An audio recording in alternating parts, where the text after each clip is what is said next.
Honor X9 5G এর একটি সুন্দর ডিজাইন, 5G এবং দামের জন্য সম্মানজনক। স্পেসিফিকেশনও রয়েছে। এটি একটি দুর্দান্ত 2 দিনের ব্যাটারি প্যাক করে এবং এটি একটি সুপার ফাস্ট 66 ওয়াট ফাস্ট চার্জারের সাথে আসা। যাই হোক এটি ঠিক যেখানে সমস্ত ভালো জিনিস শেষ হয় না, কারণ এটি ডিসপ্লে, ক্যামেরা এবং স্পিকারের মানের সাথে প্রভাবিত করতে ব্যর্থ হয়। সো গাইস, আজকে আমরা এই ভিডিওতে Honor X9 5G এর আনবক্সিং এবং ফার্স্ট ইমপ্রেশন সম্পর্কে জানবো। চলুন বন্ধুরা ভিডিওটি শুরু করি। ভিডিওটি শুরু করার আগে যে কথাটি না বললেই না, আপনি যদি অনলাইন ডিসপ্রো বাংলাদেশ চ্যানেলে এখনো নতুন হয়ে থাকেন তাহলে প্লিজ সাবস্ক্রাইব করে হয়ে যাবেন এই চ্যানেলের ফ্যামিলি মেম্বার, পাশে থাকা বেল আইকনটি অল করে দিবেন। আর ভিডিওটি ভালো লাগলে অবশ্যই একটি লাইক দিবেন। সো গাইস, প্রথমে যদি আমরা এর আনবক্সিং নিয়ে কথা বলি তাহলে বক্সটি খোলার সাথে সাথে প্রথমে আপনি কিন্তু স্মার্টফোনটি পেয়ে যাবেন। তারপর থাকছে একটি সিম ইজেক্টর পিন, দেন থাকছে একটি ট্রান্সপারেন্ট টিপিইউ কেস, দেন থাকছে অ্যাডাপ্টার, দেন থাকছে একটি type C cable. That's it. এই ছিল এর আনবক্সিং, তেমন স্পেশাল কিছু না। সো গাইস, প্রথমে যদি আমরা এই স্মার্টফোনটির ডিজাইন এবং বিল্ড কোয়ালিটি নিয়ে কথা বলি, সিমিলার ডিজাইন এবং এর ব্যাকে সার্কেল ক্যামেরা মডিউল থাকছে, যেটা অনেকটাই Honor Magic 4 Pro এর মতন। ওভারঅল এই স্মার্টফোনটার ব্যাগের ডিজাইনটা অনেক কার্ভি এবং স্মুথ। ফিঙ্গারপ্রিন্ট পড়ার সম্ভাবনা কিন্তু থাকছে, তাই টিপিইউ কেসটা ইউজ করা বাধ্যতামূলক হয়ে পড়বে। এই স্মার্টফোনটির থিকনেস করা হয়েছে 8.1 মিলিমিটার এবং এটার ওজন করা হয়েছে 189 গ্রাম। এই স্মার্টফোনটির প্লেসমেন্ট নিয়ে বললে, স্মার্টফোনটির ডাউন সাইডে আসলে আপনি পাবেন সিম ট্রে, যেখানে 2টি সিম ইউজ করতে পারবেন, এক্সট্রা কোনো এসডি কার্ড ইউজ করতে পারবেন না। দেন থাকছে একটি মাইক্রোফোন, দেন থাকছে একটি মাইক্রোফোন, এখানে কিন্তু টাইপ সি স্লট 2.0 ইউজ করেছে। দেন থাকছে স্পিকার গ্রিড। এই স্মার্টফোনটির রাইট সাইডে আসলে আপনারা পাবেন ভলিউম লকার আর পাওয়ার বাটন। টপ সাইডে আসলে আপনারা পাবেন ইয়ারপিক, সেকেন্ডারি মাইক্রোফোন। আর সেন বাটনে যেটি থাকছে সেটা হচ্ছে 3.5mm হেডফোন জ্যাক। ডিসপ্লে নিয়ে বললে, স্মার্টফোনটিতে ডিসপ্লে হিসেবে ব্যবহার করা হয়েছে 6.81 ইঞ্চিস 120 হার্টজের full view IPS LCD panel, যার রেজোলিউশন হচ্ছে 1080x1388 পিক্সেল এবং এটির স্ক্রিন টু বডি রেশিও হচ্ছে 89.2%। ডিসপ্লেতে আরও থাকছে 385 PPI ডেন্সিটি। এই ডিসপ্লেটির বেজেল কোয়াইট থিন এবং চিন লাইটলি বিগ, বাট কেন কিন্তু ম্যাসিভ একটি ডিসপ্লে প্রোভাইড করেছে। আমার এখানে শুধু IPS দিয়েছে, সেটা একটু ক্ষেত লেগেছে আর কি, এখানে অ্যামোলেড দেওয়া উচিত ছিল আসলে।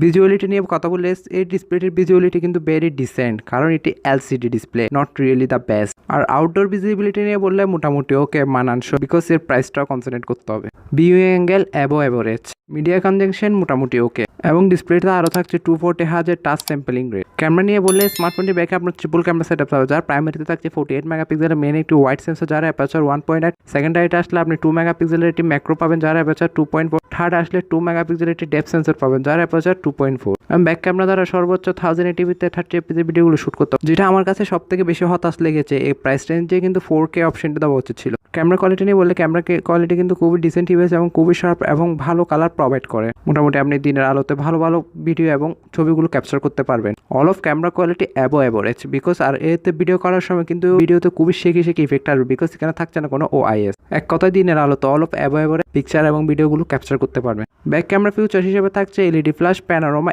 HDR ইত্যাদি। আর এর ফাউন্ড আসলে আমরা 16 মেগাপিক্সেলের একটি সেন্টার পাঞ্চল সেলফি ক্যামেরা পাবেন, যার অ্যাপারচার 2.5 এবং সেলফি ক্যামেরাটি দ্বারা মোটামুটি ভালো সেলফিগুলো ক্লিক করতে পারবেন। আর সেলফি ক্যামেরা দ্বারা সর্বোচ্চ 1080p-তে 30fps ভিডিওগুলি শুট করতে পারবেন। এবং সেলফি ক্যামেরা তো ব্যাক ক্যামেরার মতন থাকছে না কোনো OIS এবং EIS। OS means operating system নিয়ে বলে, স্মার্টফোনে থাকছে out of the box Android 11 এবং তার ব্যাক এন্ডে থাকছে Magic UI 4.2। আর এই স্মার্টফোনে কিন্তু গুগলের সকল ধরনের সার্ভিসে আপনি পেয়ে যাবেন। প্ল্যাটফর্ম নিয়ে বলে, স্মার্টফোনটির চিপসেট হিসেবে ব্যবহার করা হয়েছে Qualcomm Snapdragon 695, যেটি 6 ন্যানোমিটার আর্কিটেকচারের উপর তৈরি করা একটি অক্টাকোর 5G প্রসেসর এবং যার ম্যাক্সিমাম ক্লক স্পিড হচ্ছে 2.2 GHz। জিপিইউ হিসেবে থাকছে Adreno 619।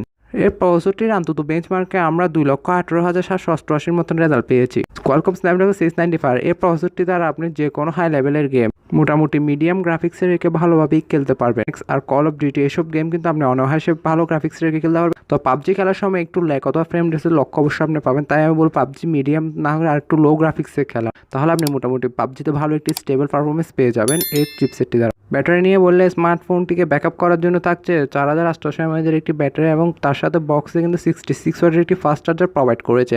এবং এই চার্জারটি দ্বারা আপনি 15 মিনিটে 50% এবং 45 মিনিটে 100% চার্জ করে নিতে পারবেন। সিকিউরিটি নিয়ে বললে, স্মার্টফোনটিতে থাকছে সাইড মাউন্টেন ফিঙ্গারপ্রিন্ট সেন্সর, যেটা ফাস্ট এবং work well, not accurate all time, মাঝে মধ্যে দুইবারও ক্লিক করতে হয়। সেন্সর নিয়ে বললে, স্মার্টফোনটির প্রয়োজনীয় সব সেন্সরই থাকছে, যেমন প্রক্সিমেটরি, জাইরো, এক্সক্লোমেটরি, কম্পাস ইত্যাদি। কানেক্টিভিটি বললে, স্মার্টফোনে থাকছে wifi, dual band wifi hotspot, Bluetooth 5.1, GPS etcetera. So এই স্মার্টফোনটি আপনি 3টি কালারের বাজারে অ্যাভেলেবেল পাবেন। একটি হচ্ছে টাইটানিয়াম সিলভার, একটি হচ্ছে অশেন ব্লু, আর একটা হচ্ছে মিডনাইট ব্ল্যাক। সো গাইস এবার কথা বলা যাক স্মার্টফোনের প্রাইস এবং লঞ্চিং ডেট সম্পর্কে। সো গাইস স্মার্টফোনটির প্রাইস এবং লঞ্চিং ডেট সম্পর্কে বলার আগে যে কথাটি না বললেই নয়, আপনি যদি অনলাইন টিপস প্রো বাংলা এই চ্যানেলে এখনও নতুন হয়ে থাকেন তাহলে চ্যানেলটি সাবস্ক্রাইব করার দাওয়াত এবং আমন্ত্রণ দুটোই রইল।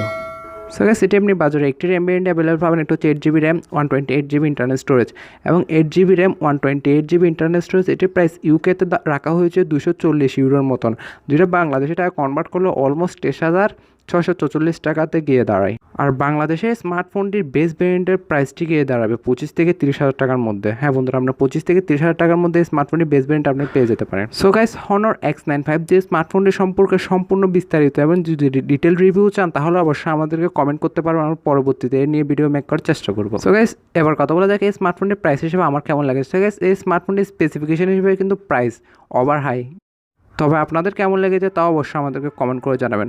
সো গাইস এর লঞ্চিং ডেট নিয়ে বললে, এই লঞ্চিং ডেট সম্পর্কে এখন অফিসিয়ালভাবে আমি কোনো তথ্য পাইনি, এমনকি আমি যখন এই ভিডিওটি মেক করতেছি তখনও কিন্তু এই স্মার্টফোনটি লঞ্চ হয়ে যাওয়ার একটা সম্ভাবনা রয়েছে, বাট এটা আশা করা যাচ্ছে যে, তবে বাংলাদেশে স্মার্টফোনটি জুন এবং জুলাই মাসের মধ্যে লঞ্চ হয়ে যাওয়ার একটা পসিবিলিটি আছে, বাট এটা আমি একটু ওয়েবসাইটে পেয়েছি, এখনও এক্স্যাক্টলি শিওর না। বন্ধুরা এর স্মার্টফোনটির প্রাইস এবং লঞ্চিং যদি চেঞ্জ হয়ে থাকে তাহলে অবশ্যই আমি পিন কমেন্টে দিয়ে দেবো, এবং এর যদি কোনো স্পেসিফিকেশনে বা চেঞ্জ হয়ে থাকে তাও অবশ্যই আমি পিন কমেন্টে দেবো। সো গাইস আজকে ভিডিও পর্যন্ত আশা করি সবার ভালো লেগেছে। সো গাইস সবাই ভালো থাকবেন, সুস্থ থাকবেন, টেক কেয়ার, আল্লাহ হাফেজ, আসসালামু আলাইকুম।